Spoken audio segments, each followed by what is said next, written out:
पंखा रोड स्थित मंडेलिया हाउस में परिसीमन के विरोध में कांग्रेस की प्रेस वार्ता। निकाय व पंचायतों के परिसीमन को बताया अव्यावहारिक और दबाव की राजनीति। चूरू जिला मुख्यालय स्थित शहर और देहात ब्लॉक कांग्रेस कमेटी कार्यालय मंडेलिया हाउस में गुरुवार को कांग्रेस की प्रेस वार्ता हुई, जिसमें जिले में निकाय व पंचायत राज संस्थानों के परिसीमन का विरोध करते हुए इसे अव्यावहारिक, जन भावनाओं के खिलाफ और नियम विरुद्ध बताया गया। प्रेस कॉन्फ्रेंस में कांग्रेस जिला अध्यक्ष इंद्राज खीचड़, तारानगर विधायक नरेंद्र बुडानिया, सरदार शहर विधायक अनिल शर्मा, सुजानगढ़ विधायक मनोज मेघवाल मौजूद रहे। प्रेस वार्ता में तारानगर विधायक नरेंद्र बुडानिया ने शाम 5 बजे करीब कहा कि पूरे जिले में निकाय और पंचायतों का तोड़ फोड़ हो रहा है। इसमें ना नियम कानून संविधान को ध्यान में रखा गया है और ना ही जनता के हित का ध्यान रखा गया है। काल्पनिक रूप से वार्ड और पंचायतें बनाई जा रही है। प्रजातंत्र में तानाशाही और सामंतशाही नहीं चलती। प्रजातंत्र में ताकत जनता के पास होती है, लेकिन यहाँ जनता की भावनाओं को ही नकारा जा रहा है। उन्होंने पूर्व नेता प्रतिपक्ष और तारानगर विधानसभा में भाजपा प्रत्याशी रहे राजेंद्र राठौड़ का नाम लिए बगैर कहा कि तारानगर में पराजित उम्मीदवार के दबाव में यह काम किया जा रहा है। बुडानिया ने कहा कि अपने चहेते लोगों को जिताने के लिए यह काम किया जा रहा है, लेकिन लोकतंत्र में ऐसा चलता नहीं है। विधायक नरेंद्र बुडानिया ने कहा कि इसके लिए कानूनी लड़ाई भी लड़नी पड़ी तो वो लड़ेंगे। ये बीजेपी के जो नेता हैं उनके इशारे पे हो रहा है। अब आप मुझे पूछना चाहते हैं कि तारानगर में कौन कर रहा है? तारानगर में जो पराजित उम्मीदवार हैं वो जो है सरकार के उनके दबाव में है, वहाँ के अधिकारी उनके दबाव में, ब्लॉक स्तर के अधिकारी उनके दबाव में, उनके दबाव में ये काम किया जा रहा है। अपने चहेते लोग हैं उनको जिताने के लिए किया जा रहा है। पूछ रहे हैं कि तुम जो है कैसे जीत सकते हो। हमारे एक मेघ सरपंच है, वहाँ हमारे जो है बीजेपी के मित्र हैं, उसको जिताने के लिए वहाँ 3 गांव उसमें जुड़े हुए थे। उसको एक गांव को हटाया वहाँ से, और हटा के कहाँ जोड़ा जहाँ 7,000 की पंचायत पहले से है। 7,000 की पंचायत पहले से है, जबकि सरकार का नियम है कि 4,000 के ऊपर पंचायत नहीं होती। वहाँ जाके जोड़ा है उसको। तो आप मुझे बताइए, उस गांव के लोग हैं, उन गाँव को सिर्फ परेशान करने के लिए और अपने आदमी को जिताने के लिए किया है। तो ये समझता हूँ मैं कि जनतंत्र में ऐसी चीज़ें चलती नहीं है। सरकारें बदलती रहती हैं, सरकारें बदलेगी तो निश्चित रूप से जो गलत होगा उसको दूर करेंगे हम। कलेक्ट्रेट के पास केंद्र सरकार व ईडी के खिलाफ कांग्रेस का धरना प्रदर्शन, पुतला फूंक कर जताया आक्रोश। जिला अध्यक्ष ने कहा, समय रहते सरकार संभल जाए वरना खून की नदियां बहेगी। चूरू कलेक्ट्रेट के पास गुरुवार को केंद्र सरकार और ईडी के खिलाफ कांग्रेस ने धरना देकर प्रदर्शन किया। कांग्रेस जिला अध्यक्ष इंद्राज खीचड़ की अध्यक्षता में आयोजित धरने में सरदार शहर विधायक अनिल शर्मा और सुजानगढ़ विधायक मनोज मेघवाल भी मौजूद रहे। कांग्रेस जिला अध्यक्ष इंद्राज खीचड़ ने दोपहर 2 बजे करीब बताया कि लोकतंत्र में यह बर्दाश्त नहीं होगा। समय रहते सरकार संभल जाए वरना खून की नदियां बहेगी। धरने में कांग्रेस पदाधिकारी नहीं आने पर कांग्रेस कार्यकर्ता सीताराम खटीक भी आक्रोशित हो गए।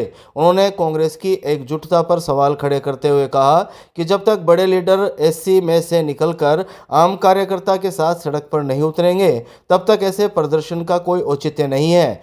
धरना प्रदर्शन के बाद केंद्र सरकार और ईडी के खिलाफ नारेबाजी कर प्रधानमंत्री नरेंद्र मोदी का पुतला दहन किया गया और नारेबाजी की गई। धरना प्रदर्शन में उपस्थित वक्ताओं ने कहा कि केंद्र की मोदी सरकार द्वारा अन्यायपूर्ण तथा मनमानी तरीके से ऐतिहासिक नेशनल हेराल्ड की संपत्ति को जब्त करने की कार्रवाई की गई तथा कांग्रेस नेतृत्व के विधि विरुद्ध तथा बिना कानूनी प्रक्रिया को अपनाए चार्जशीट प्रस्तुत की गई है।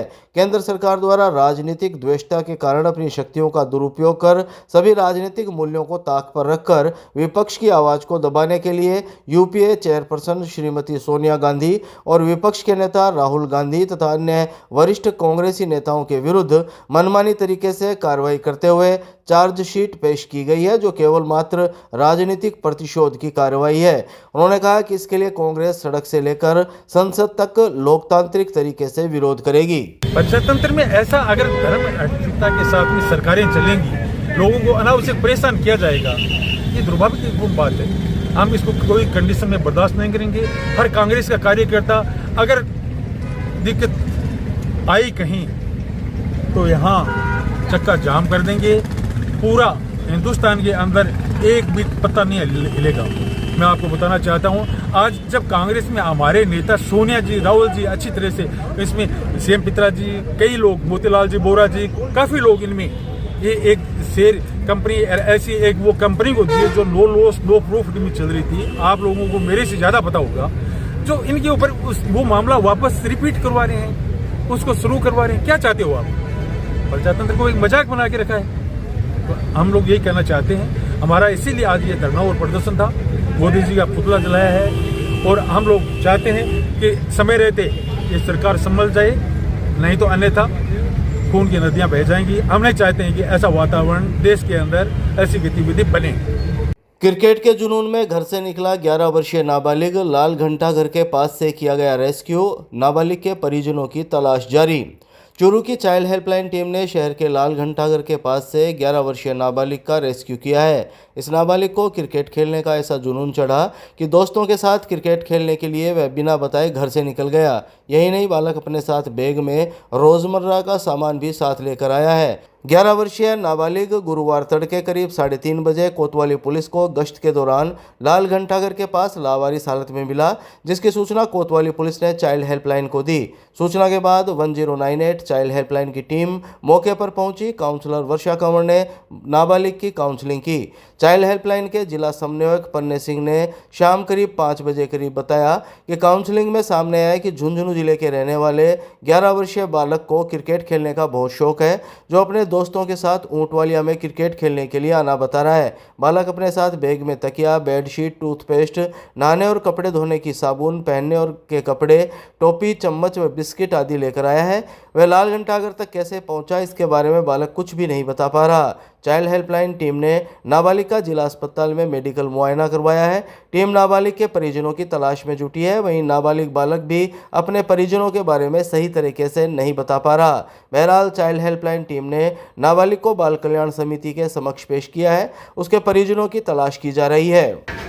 जी सर, कोतवाली पुलिस के द्वारा सूचना मिली कि गश्त के दौरान लाल घंटाघर के पास एक लावारिस हालत में एक 11 वर्षीय नाबालिग बालक मिला है, जो कि अकेला है और उसके पास में एक बैग है। ये सूचना मिलने के बाद चाइल्ड हेल्पलाइन की टीम मौके पर पहुंची और लिखित रिपोर्ट के साथ रेस्क्यू किया गया है और बालक को रेस्क्यू कर हेल्पलाइन ऑफिस लाया गया, जहां पर बालक को अच्छे माहौल में लाकर के काउंसलिंग किए। तो बालक ने बताया कि मैं मेरे दोस्तों के साथ क्रिकेट खेलने के लिए आया था और फिर यहाँ से मैं लाल घंटाघर पहुँच गया। ये काउंसलिंग के दौरान बताया है। बालक का सामान्य स्वास्थ्य परीक्षण करवाया गया और बाल कल्याण समिति पेश किया जाएगा। इसके साथ ही चाइल्ड हेल्पलाइन के द्वारा बालक के परिजनों का पता लगाने का प्रयास किया जा रहा है। सर, राजकीय नेत्र अस्पताल में 3 दिवसीय निःशुल्क लेंस प्रत्यारोपण शिविर का हुआ समापन। 92 वर्षीय महिला का भी हुआ ऑपरेशन। चूरू के राजकीय नेत्र अस्पताल में श्री गौरीशंकर एवं निर्मला अग्रवाल फाउंडेशन के आर्थिक सौजन्य तथा लॉयंस क्लब चूरू द्वारा आयोजित 3 दिवसीय लेंस प्रत्यारोपण शिविर का समापन गुरुवार को हुआ। लॉयंस क्लब एडमिनिस्ट्रेटर डॉक्टर कमल वशिष्ठ ने बताया कि क्लब अध्यक्ष अनुराग शर्मा की अध्यक्षता में आयोजित निःशुल्क लेंस प्रत्यारोपण शिविर के समापन समारोह के मुख्य अतिथि चूरू विधायक हरलाल सारण रहे। कार्यक्रम के अति विशिष्ट अतिथि फाउंडेशन के गौरीशंकर मंडावेवाला व निर्मला मंडावेवाला रहे। कार्यक्रम अध्यक्ष अनुराग शर्मा ने अपने उद्बोधन में आए हुए अतिथियों का स्वागत करते हुए कहा कि श्री गौरीशंकर निर्मला देवी फाउंडेशन के ट्रस्टी गौरीशंकर मंडावाला का सहयोग लॉयंस क्लब को ही नहीं अपितु पूरे चूरू शहर को मिल रहा है। उन्होंने चूरू शहर में चल रही ट्रस्ट की गतिविधियों के बारे में विस्तृत जानकारी देते हुए ट्रस्ट का आभार व्यक्त किया। समापन समारोह के मुख्य अतिथि चूरू के विधायक हरलाल सारण ने कहा कि गौरीशंकर मंडावाला नर सेवा को नारायण सेवा मानते हुए चूरू की जनता की सेवा करते आ रहे हैं। विधायक सारण ने कहा कि कोविड के समय अस्पताल में ऑक्सीजन की आपूर्ति करने के लिए श्री गौरीशंकर निर्मला देवी फाउंडेशन ने राजस्थान का दूसरा सबसे बड़ा ऑक्सीजन प्लांट लगवाया, जिसके माध्यम से हजारों लोगों के जीवन की रक्षा हुई। गौरीशंकर मंडावेवाला ने कहा कि उनका ट्रस्ट आवश्यकता पड़ने पर चूरू के लोगों के सहयोग के लिए हमेशा तत्पर रहेगा। उन्होंने भविष्य में भी इस प्रकार के शिविर में सहयोग देने के लिए स्वीकृति प्रदान की। शिविर प्रभारी लॉयन दीनदयाल सैनी ने निःशुल्क लेंस प्रत्यारोपण शिविर की संक्षिप्त जानकारी देते हुए बताया कि अस्पताल के कुशल डॉक्टरों की टीम ने 83 ऑपरेशन किए, जिसमें एक 92 साल की महिला ने भी नेत्र ऑपरेशन करवाया।